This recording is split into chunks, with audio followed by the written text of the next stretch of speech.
Welcome back to The Slice, folks. It's your boy Steven Boughton, and Rafael Nadal destroyed Monte Carlo. He went in and did an absolute number on the place, destroying everyone in his path. So I'm going to break that down, and I'm going to talk about what that means in the context of his injuries and the clay court season. That's about to come. So here's The Slice.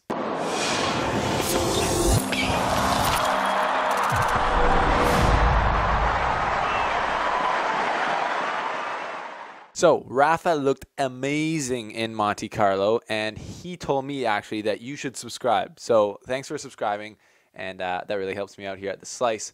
But he looked amazing, and he destroyed everyone that he played, basically.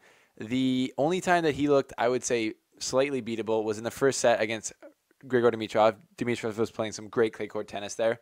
Really fun to watch first set, and then Rafa just, outlasted him at the end of the set, and then gave him a breadstick in the second set and said, here you go, eat this while I take the trophy.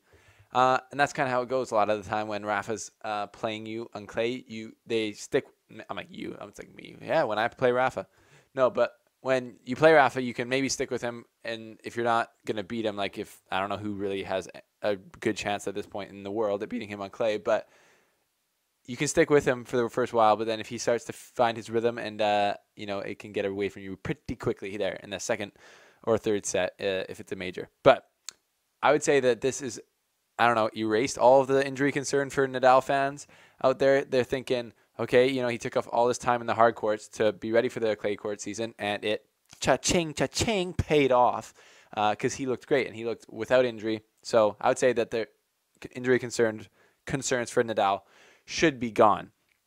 Another interesting thing one of the bigger surprises for me in the Monte Carlo tournament was how badly he destroyed Dominic Thiem. Dominic Thiem's like the one guy that I'm like, he could probably take Nadal out in any of these tournaments. Not like not like he's like the favorite by any chance, but he's the guy. He beat him last year in Rome.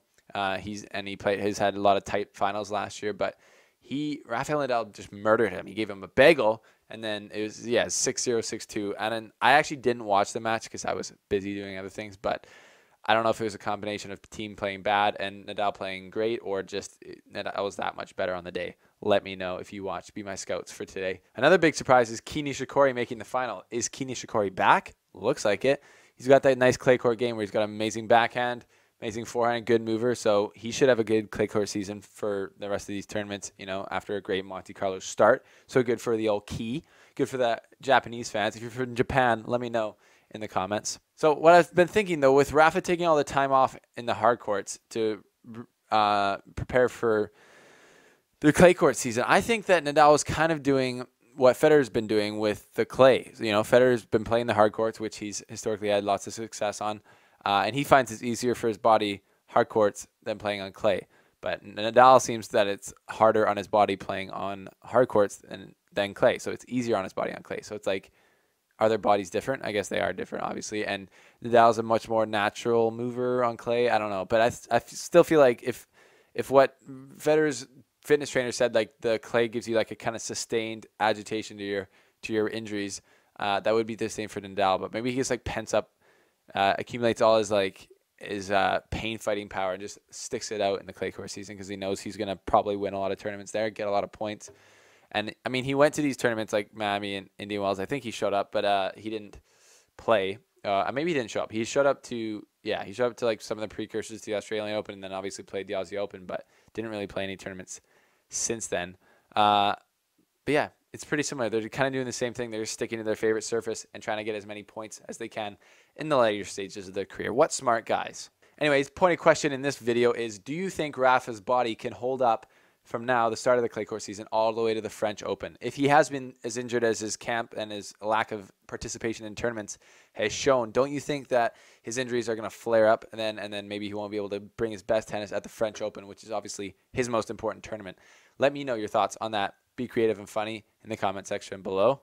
So that would bring us to fantastic comments, but no one was really that funny in the last video comment section. A lot of great comments, a lot of support. I love it. But I will say one more thing, that I did predict Dimitrov and Nadal making it to the semifinals, and a lot of people didn't think Dimitrov would do that because he's been pretty inconsistent this year, but I think that he's going to have a good clay court season because he played really well against Nadal, actually, even though it was 6-4, 6-1. 6-4, it was a tight first set, almost could have gone either way. and he was playing some great tennis all week long. Actually, his backhand was just fire, and he was moving so well. A dream to watch. He's one of the guys that I would go obviously pay a ticket to watch out there if I was in the clay court season. I want to travel next time and go next year and go through and just follow the clay court swing there through Spain. I think that'd be really sick. Anyways, Dimitrov played good, and I kind of called it. My predictions have been fire lately. Don't want to toot my own horn, but I do. And then Kino Shikori kind of came out of nowhere, so that was a bit of a surprise. But I was happy to see Dimitrov playing well and giving Rafa probably the biggest run for his money in the whole tournament. So that's the show, folks. Thanks for watching. The Monday Night Slice, the podcast, is coming out right after this. I'm going to record it. So stay tuned for a much more in-depth analysis. Go to Apple, iTunes, wherever you get your iTunes from. Search the Slice Tennis Podcast, and you'll be able to hear me there. Thanks for watching, folks. Please subscribe below and go to the website, theslicetennis.com, if you like tennis and you want to become a better tennis fan.